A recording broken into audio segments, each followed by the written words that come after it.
آپ پر زور دیا، ممکنہ صورتوں کا جائزہ لیا، لیکن انصاف پسند دماغ نے کسی صورت کو بھی قبول نہ کیا۔ ان سے بے وفائی کی بو آتی تھی۔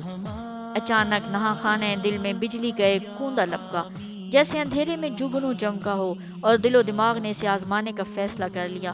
بولے، ہمارے ہاں آج کل ایک آدمی کی دیت یعنی خون بہا 10 اونٹ ہے۔ آپ 10 اونٹوں کے ساتھ عبداللہ کا قرعہ ڈال کر دیکھیں، اگر اونٹوں کا نام نکل آئے تو بہتر، ورنہ 10 اونٹوں کا اضافہ کر دیں گے۔ قرعہ ڈالا گیا، عبداللہ کے نام نکلا، انہوں نے 10 اونٹوں کا اضافہ کر دیا۔ پھر قرعہ ڈالا، اس دفعہ بھی عبداللہ کا نام نکلا، پھر 10 اونٹوں کا اضافہ کر دیا۔ اس طرح 9 دفعہ ہوا، ہر بار عبداللہ کا نام نکلا، مگر جب اونٹوں کی تعداد 100 ہوئی تو اونٹوں کا قرعہ نکل آیا۔ بھائی بہنوں نے سکھ کا سانس لیا، مگر حضرت عبد المطلب کی تقوی شعار اور انصاف پسند طبیعت نے اسے قبول نہ کیا۔ فرمایا، 3 دفعہ اور قرعہ ڈالوں گا، اگر ہر بار اونٹوں کا قرعہ نکلا تو یقین کروں گا کہ میرا رب راضی ہو گیا ہے، اور اس نے 100 اونٹوں کے بدلے میرے عبداللہ کی قربانی منظور فرما لی۔